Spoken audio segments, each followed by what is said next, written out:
Hello, good day. This is Jonrel And Joni. of JIP Migrate, welcoming you all to the JIP podcast once again. Oh, by the way, with all the JIP Migrate team, we welcome you all. Welcome to all the listeners. So Welcome. yeah, and where we share educational materials and latest news and basically anything that would help you have a better decision, a more educated decision to migrate to Europe, hopefully.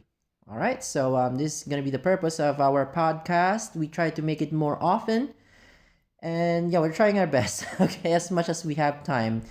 All right, so well, that's out of the way. Okay, so it has been a very good season. It's getting it's been getting better. The season, the weather, it's getting warmer, right? How warm is it now here in Europe? Around 10. 10 degrees. Beautiful, beautiful 10 degrees. Not cold anymore. You get a little bit of sweat already once you like after you walk. We actually walked 7 kilometers the other day and yesterday, I think. We usually do 10 when we go to another city. We usually have long walks, but that's usually in the summer. Now it's we don't really feel like going to going too far with this weather yet, but soon in a few months. So, but it's getting better. Birds are coming back. Yeah. Yes. Yes. So yeah, I think hopefully more plants will bloom now because well, we like it that way because the winter was just, oh my gosh, that was cold. I think it was our first time experiencing negative 20 back then, back in January. Remember that? Mm-hmm. Negative 20 the whole day, a few days actually. And we were walking towards the train station and our feet were freezing inside our shoes. It was that cold. So anyway, the weather is getting better. But anyway, so our topic for today, we will be answering frequently asked questions. We just got it online basically. What are the frequently asked questions about migrating to Europe?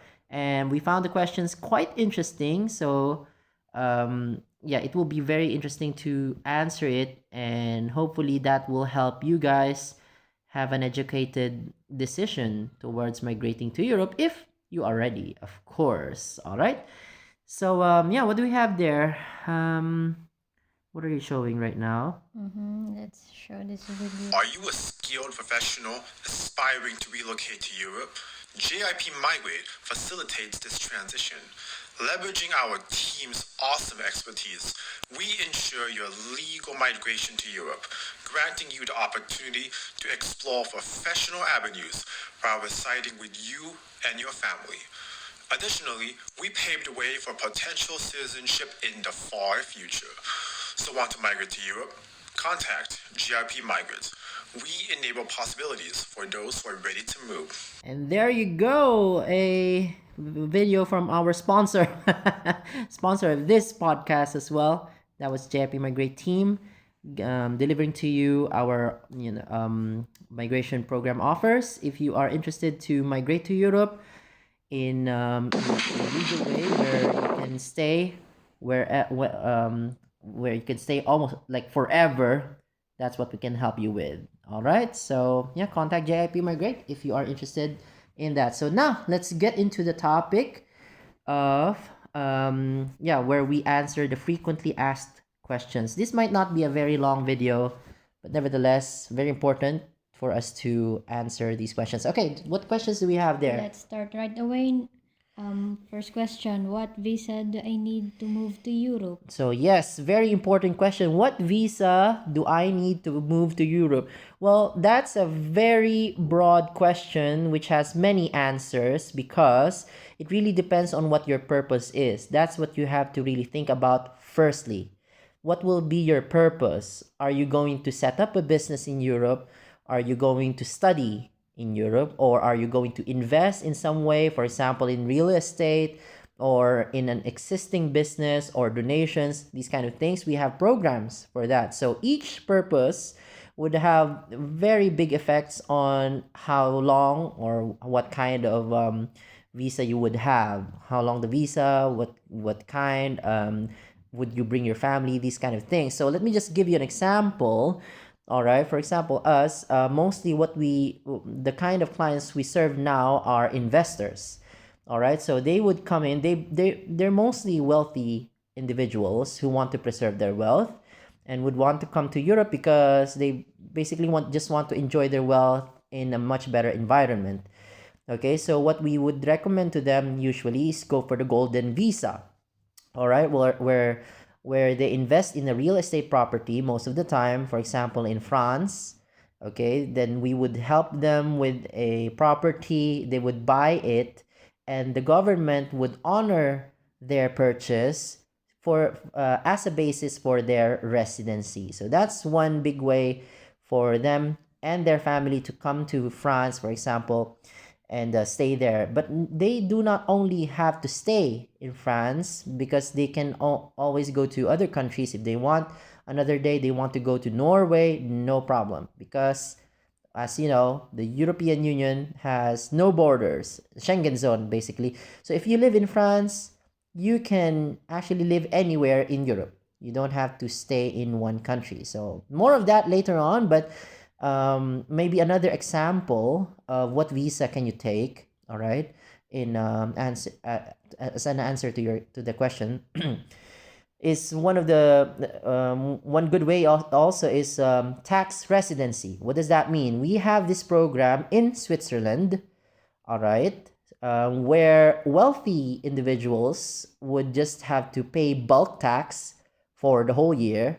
Usually it's 120,000 euro, or for the whole year, and that will be the basis for their residency. That way also they can, if that number works for them in taxes, then they would rather go to Switzerland and pay that bulk tax and stay in Switzerland, because as you know, Switzerland, very very good country, very safe, healthcare is top notch, and everything is just high quality. It's the best place to live in if you're that kind of person. And some of our clients would have, really high taxes in where they live, like for example USA. So taxes don't really work for them there. So they would rather go to Switzerland and have this tax residency program where they just pay bulk tax, and the Swiss government really doesn't care anymore what other incomes they gain from there. They don't have to pay extra taxes. So those are the two ways we help our high net worth clients to reside in Europe. All right. So in those two programs, they have the fundamental right to stay in one of the countries, plus with their families as well, or business partners, depending. Okay. So those are some of the ways. You also have, of course, our freelance programs where mostly these are for professionals, right? Like I remember this.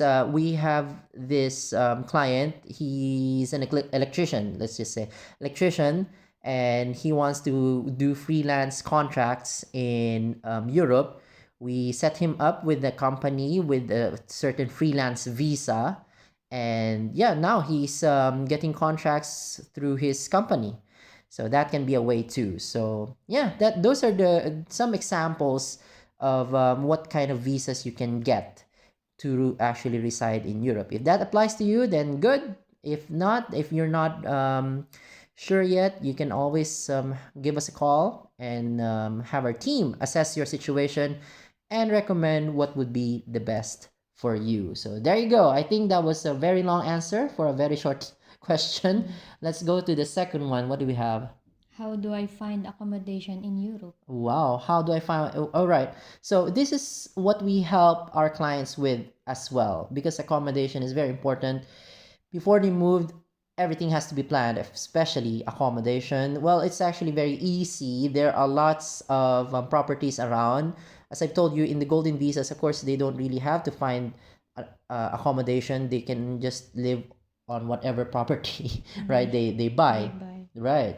But in other cases, if needed, really, we help with accommodation as well. Usually it's an apartment. They start out with that, right? Apartments. If it's a four member family, it will be, probably an apartment of 60 square meters and above, something like this. Some clients would want a landed house, no problem. There are lots of these kind of properties all over Europe, and JIP Migrate can help you with that through our real estate department as well, because they would handle also the rentals, the apartments, and talking to the landlords, etc. So this is no problem with regards to accommodation. All right, so what else do we have? What are the healthcare options for expats in Europe? Oh, this is a very good question.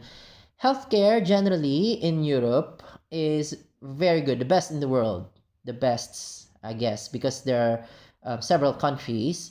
And let me just give you some examples. In countries that we have lived in, it's always as long as you contribute to their healthcare fund of National any Health national health fund or these kind of things. All right, because each country would have different funds.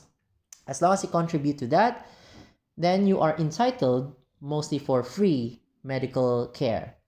What does that mean? Checkups. What else? Like surgeries, accidents, maternity, pregnancy, while being pregnant, and lots of other medical checkups. Of course, we can always go into more detail, but generally, you have it all for free for most countries, because each country would have different kinds of criteria, but generally, you can expect free medical. For example, for us, we can take ourselves, for example, we have our teeth. What do you call that? Cleaning. Cleaning. There's a scaling. Is that what they call it? Yeah. Yeah. We almost do that every month because it's for free, and we have time to go to the dentist. It's actually no problem, but it's kind of painful. What do you think? It is. Our last experience. So it's not too fun, but anyway, we can do it. The point here is you can have these kind of things, medical things, regularly for free, as long as you contribute to the national health fund of that country. So we like for me, I also last year I had my, what do you call this region of the body? No, I The mean abdomen. the abdomen part of the body checked, just because my mother died of cancer, so I wanted to be checked if I had anything wrong with me as well. Yeah. And I had ultrasound. Yes, was that ultrasound? Ultrasound for free. Yes, and also all the laboratory Laboratory examinations. examinations. What were those? The blood samples and Blood everything. Yeah, samples, lipid cholesterol, sample, lipids, sugar, sugar. all for free. Yeah. So we never had that back then in our country, in the Philippines, but here where we live, we have that for free. So lots of benefits. I think that the big advantage of this system is that because health, it sometimes can be accidents. You never expect it. Sometimes you just become sick and you didn't expect it. It will be an emergency kind of expense, right? But in this system, if you have the National Health Fund and you contribute to that and you're automatically entitled for free healthcare, they give you the best healthcare service for free, and you don't have to worry about it. Like especially for accidents. This is especially convenient for accidents, because back then, comparing the Philippines, if you get accidents there, my wife is in the medical field. What would happen to the patient if he gets an accident? For example, got hit by a car. What would happen next? They would firstly call the family first instead of calling an ambulance right away, because they would need to check who will pay. Who will pay? That's the main worry. The hospital, was that the hospital you're talking about? Yeah, the hospital or whoever would call first the family to ask who will pay for the medical treatments, which is terrible because you already had an accident. That should be the least of your worries, right? You should be worried about surviving. right? Mm-hmm. So I think, in my opinion, the European system for healthcare works because you never know when accidents come, and when accidents come, you don't want to worry about paying for it, right? Even if you have the money, you don't really want to worry about, can I pay for it? How do I pay for it? It's all for free already because you've already contributed to the National Health Fund. So it's all taken care of. You just have to worry about surviving and healing up, Mm-hmm. recovering. So that's my opinion. So what do you think? Do you have anything to add on that? I think that's all. Okay. But anyway, that was a good point when you said people in the Philippines, when they get accidents, they have to worry about paying. Anyway, so that was the second question. Let's move on for more. Next is, how do taxes work for expats in Europe? All right, very good question. You know what? This is the main concerns of our especially high net worth in clients. All right, because most of them would move from their country. For example, USA. They have. I'm not sure about their taxes, but of course, the taxes, you can't just say it's 20% and that's it. It's more complicated than that. Yes, so they would usually migrate to somewhere else, like here in Europe, and find better taxation. Yes. So yeah, it's very important for them. Now, generally, we can just talk about this generally. If you want more specific information, if this applies to you, then of course consultation would be the best. But generally, taxes in Europe are quite high, right? Quite high. Most of them are 21%, 19%. There are 25%. Do you know how much in Denmark? How much? 55% or 60, especially in the Scandinavian countries. They have really high taxes, 60%, 50, these kind of things. But of course, that's the general number. There are always workarounds, with the around that number. You don't just say 50% of whatever. So, but anyway, generally, European taxes are high, but this is what we help our clients with as well. JIP Migrate helps with, we have a team of accountants as well, and tax legals, right? Tax lawyers that can help with certain situations of the clients. For example, client is earning money, for example, in USA, and he would have to align it with what he would earn in Europe, for example. And our tax lawyers or accountants can help with minimizing the taxes. So we are very happy actually with our own accountants who are working with our taxes. Yeah. And they're doing a really good job. I think the taxation in Europe is very fair. Might be high at face value when you look at the number, but of course, the incentives and everything that you get from it would be very fair. All right. So I think more details can come later in a consultation, of course, because each applicant has their own tax situation. Yes, this is especially true for business owners. Yeah, those are who ask about taxes a lot more. All right. So do we have other questions? Yeah. What's the next one? Okay, then what are the requirements for opening a bank account in Europe? All right. Okay. Now this one. Opening a bank account in Europe is quite tricky, and you can't just do it willy nilly, right? It's not that simple. You have to, of course, appear, and most of the time, in our experience from our clients, they would have to, of course, have either a business, a registered business, or an employment, right?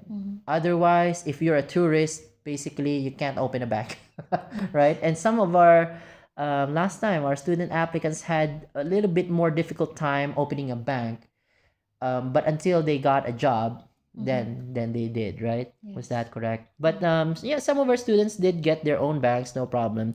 But if some of our clients do have difficulties opening a bank, JIP Migrate helps with that as well, Yes. right?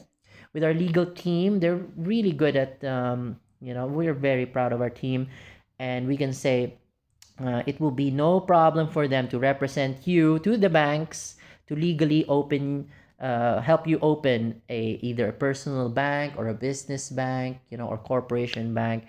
there's no problem. But generally, if I were to say, generally, you can't just open a bank from a shore, from offshore. Like, for example, the client is still in Singapore, for example, and wants to open a bank in Germany.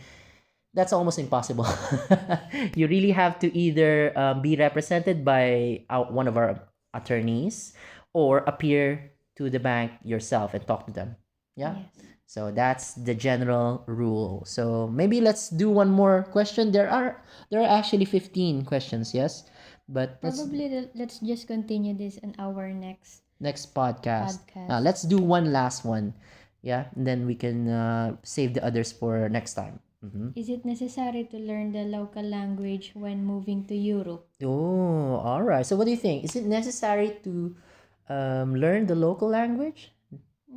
It's not required. Yeah, that's the key word, necessary. It's not really necessary, especially in the bigger cities, right? For example, in Portugal, in Lisbon, you won't really have a problem. Most of the people there would speak English, and you'd be surprised. Not there are lots of non-Portuguese people there, right? Yeah. Automatically would speak English, right? In Spain, Madrid, Barcelona, they would speak English, right? Yeah. It's actually good.